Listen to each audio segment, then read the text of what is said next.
Hello, this is Bobby Tewksbury with AB Athletic Development. Again, joined by Chris Colabello for part two of swing analysis with Chris Colabello. Yes. We're at view number three. I like to call this the over-the-shoulder view. I've got some good clips of hitters, and I feel like it's a good view because you can usually see the pitcher, you get a good sense of timing, and you can see things again, deeper understanding of the full swing, not just looking at pieces with one angle. So I just told Chris I'm gonna break this swing down a little bit more and talk about some things that I see as areas of improvement. Obviously, Chris is a good hitter. He's gonna barrel up, regardless of what I'm showing him or trying to introduce to him. He's gonna barrel up. That's something he's earned with the thousands and thousands of swings that he's taken over his career. Um, as we get this going, let's scroll through this a little bit. It's a scud right off the L screen right here. Some things that, if we compared this to a guy like Bonds or a guy like Pujols, we've got some good motion going on right here. Maybe a little bit too much turn with the shoulders.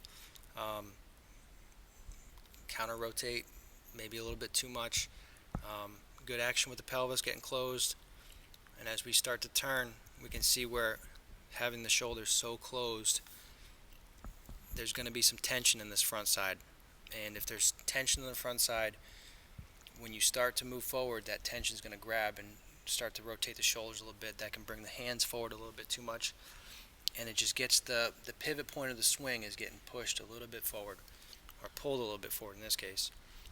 I think and in terms of the feel of what's going on right here, if you notice this ball, Bobby, said it was a scud off the L screen, and certainly a swing where I feel room for improvement because ideally in a controlled setting like a cage, I feel as if I should be able to, hit 4 balls, 5 balls, 6 balls in a row right on the money, and I think the tension he's describing is certainly gonna create to me right there at that point right there when I get the contact. I'm gonna feel like that ball's a little bit further back than I would like it to be, because the motion is happening with that tension in the front side. So this ball is probably not that hitting the ball back in the zone is a bad thing, but it's certainly not full or flush the way I have some balls later that I remember hitting that were pretty vividly well struck toward the end. So definitely something I appreciate from him, and any criticism he gives me is something I take constructively. So just again, not to pick on you, but You can pick on me all you want. when we get that front shoulder that turned in, your back elbow is getting pretty high, and when we start to turn, the hands are not getting as deep as they could be. Um, and this is by no means a good swing. You got the barrel does turn fully. From a direction standpoint, I love how the pelvis is open. The barrel's still behind that hip line, so we have some good things going on for sure. Coming through this part, this is a deep barrel. This is solid. It can be a little bit better. So if you're facing that guy that throws 94 with that mean slider where you need that extra little bit of timing and adjustability, that would probably be where it comes from. And I can understand that in a cage, you're thinking up the middle, you're thinking get my swing right, stay inside. So getting that front shoulder turned in could be a product of that. Whereas in a game, again, it might be, you realize who you're facing, and I think, that obviously might play something to do with it. But I haven't been a notoriously good BP hitter my whole career, and I think a lot of people will attest to that. But definitely still things to work on and things that I want to get better at. In this take, I'd prefer to see a little bit more turn of the hands, but it's still, you can't see where the ball is on the plate here, so it may not be as aggressive of a take as you would see. Keep this going now. I think it's this swing in this clip. Maybe it's coming up right here. I'm pretty sure. That's the one. Right here. Chris is pissed. It is October 29th. Look at this body language. pissed. He just rolled over on a ball on October 27th. Just finished being named Player of the Year in all of independent baseball, which to him, I know he's not satisfied. It's a bittersweet award. He'd rather be in any level of affiliated ball than winning awards in independent baseball, which is no disrespect to anything. I think any player in independent baseball will feel the same way because you want to be climbing that ladder. You want to be in an opportunity where you can work your way up. He's pissed. This is awesome. I love this. He's mad. It's a controlled anger. He's not. This is a kid. This is the place to kind of feel that anger and understand why you did what you did and how to fix it, and kind of sort through the mental part. Kind of come back here, gather yourself, get back in, and now it's time to hit again. So make the mistake, assess it, learn from it, come back. What's the next ball? Next ball, we got to scud off the L screen again. So he's getting back to the approach that makes him successful.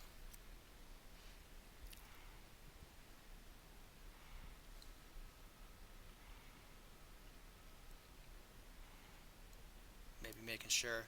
This one, I think we got some better pelvis movement too. I like when you say good things about me. This is a good, clean barrel path. Good direction of the swing.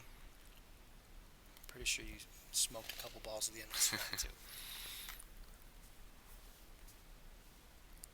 Tried to probably do a little bit too much on that swing, and that's one of the things we talk about with youth kids all the time is not trying to add on. And obviously, we're human and we're gonna have flaws, and I think we can all get caught in that moment where we try to do a little bit too much as hitters. And our biggest goal is, I think, to stay as relaxed as possible and just keep repeating consistent good movements. And if that's happening over and over again, you're going to put yourself in a good position to be successful.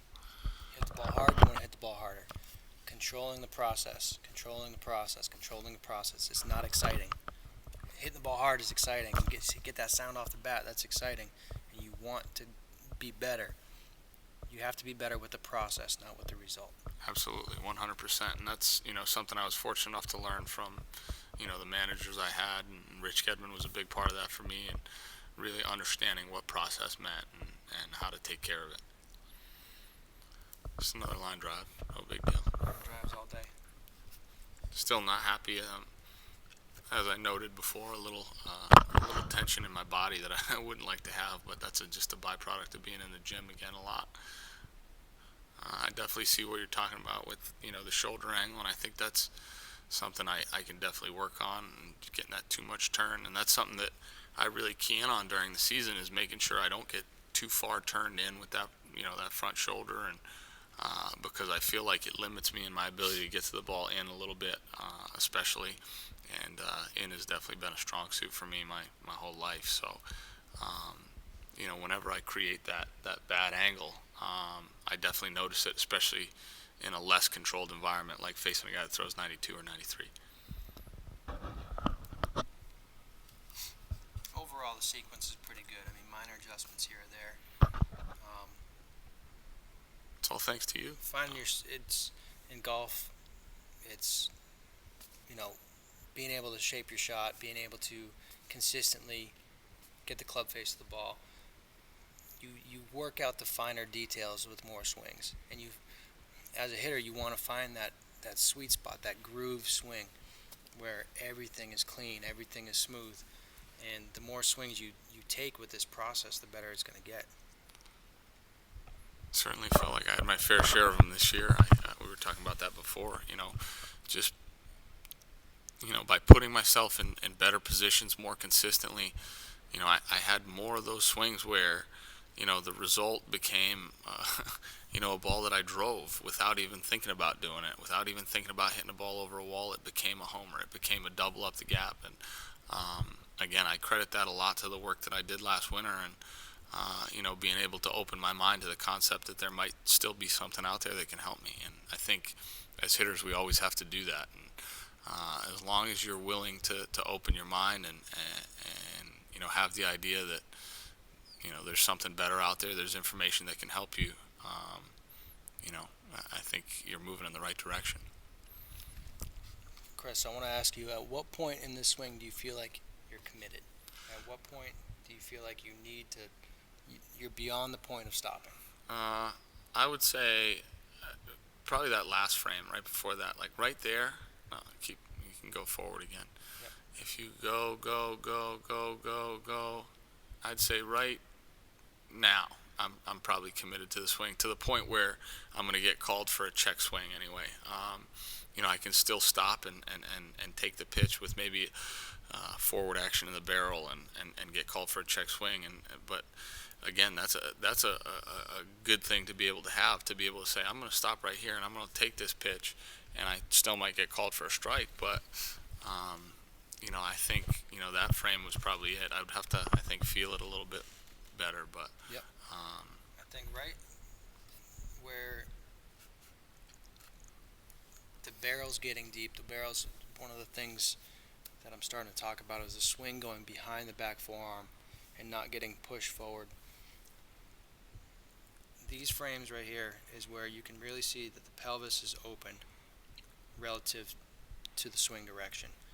And this is where everything gets exciting because that's where the hands turn, pelvis shifts forward, the whole orientation of that pelvis shifts. The direction of your swing is set up right here.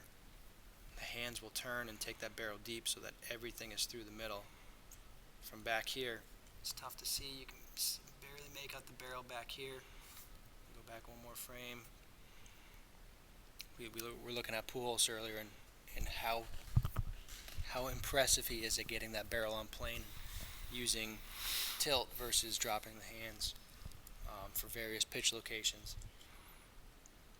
But right through here where that barrel's still deep, the pelvis is open. I know you're taking that knee. The wording you prefer is knee to the front heel. Whatever needs to happen to make that piece work doesn't bother me. It's each hitter's individual. They need their own swing thoughts to make that work. So I know that back hip is staying closed when you get open. And you've got that really deep path to the and ball. I said I was going to hit a homer right here, and I hit a cage bomb, and then I think I stared it off into the night. That was my last swing of the night. You got a uh-oh after that one. Yeah. If we played it with full volume, and then there's my follow through. That's a got it face. That would be a post homer follow through probably right there, and then after that first step, I would get into my Hopefully start running. home run sprint. I'm not a notorious jogger, so Toe taps or helmet taps. helmet taps. Yeah, that's in honor of my my friend Carlos Pena. I think I get lost with my hands. I don't know what to do when I'm running. So. All right. Well, I think. Yeah, that'll do it. If we go any more, we'll start picking at stuff we don't need to pick at. So I want to thank you for coming up today. As always, it's my a pleasure pleasure having you up here and working and looking at video and studying the swing and just trying to get getting better. You make me better as an instructor. Hopefully, I can make you better as a hitter. You certainly do. As I we move appreciate forward. it. So, everybody, thanks for watching. Chris has a new blog that he started, Everything Hitting. CC20. Dash CC20. Dash. That's no big deal. We'll get the link to you. Yeah. He's also on Twitter now. We're trying to really go out of our way to share as much information as possible because we are passionate about hitting. We're passionate about baseball and the values that this game brings to kids. End goal is to be able to pass the message along. That's what all we are as messengers. Yeah, we've had such good coaches our whole lives, and it's really what we're all about is helping kids realize greater opportunities in their own careers. So for sure. Thanks for having me. Thanks for joining me on the screencast here. And, good times. Good times ahead. Hopefully we'll get some more of this stuff going soon. So Sounds good. thanks again. Thanks everybody, and look forward to making some more videos. Thank you.